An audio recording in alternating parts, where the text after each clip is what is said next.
Hello সবাইকে, কেমন আছো সবাই? উইকেন্ড কিচেনের আজকে আমাদের রান্না গন্ধরাজ চিকেন।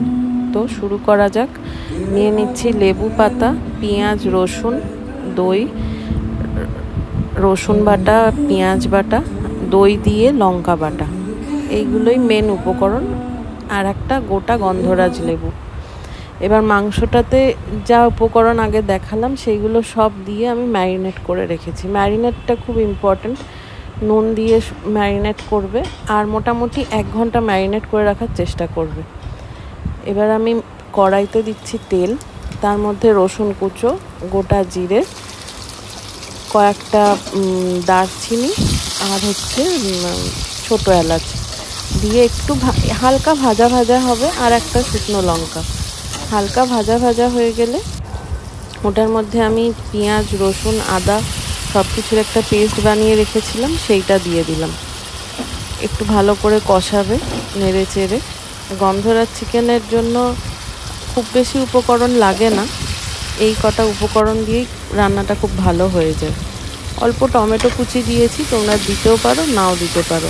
ধনে পাতা দিলাম, দিয়ে যতক্ষণ না ভাজা ভাজা হচ্ছে ততক্ষণ এটা নাড়তে হবে যেন নিচে লেগে না যায়।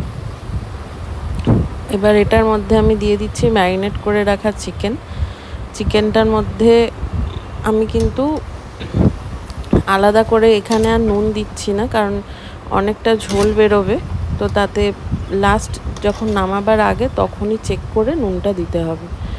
মাংসটা দিয়ে ভালো করে ফুটিয়ে নিচ্ছি। মোটামুটি ভালো ফুট ধরে এলে তার মধ্যে মোটামুটি যখন 90% মাংস সেদ্ধ, তখন লেবু পাতাটা অ্যাড করতে হবে। লেবু পাতাটাই এখানে সবচেয়ে ভালো ফ্লেভার দেবে। এবার দিতে হবে লেবুর জেস্ট, যেটাই কিন্তু শুধু সবুজ পাটটা দেবে, সাদাটা দিলে কিন্তু তেতো হয়ে যাবে। সাদার পাটটা যেন কোনোভাবেই না যায়। লেবুর জেস্টটা দিয়ে গ্যাসটা বন্ধ করে 5 থেকে 7 মিনিট মতো রেখে দেবে।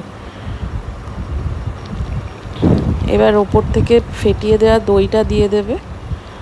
অল্প চিনি মেশাতে পারো, নাও দিতে পারো। নামিয়ে নিয়ে লেবুর রস দিয়ে দেবে। এই গন্ধরাজ লেবুর রসের স্বাদটাই কিন্তু আলাদা।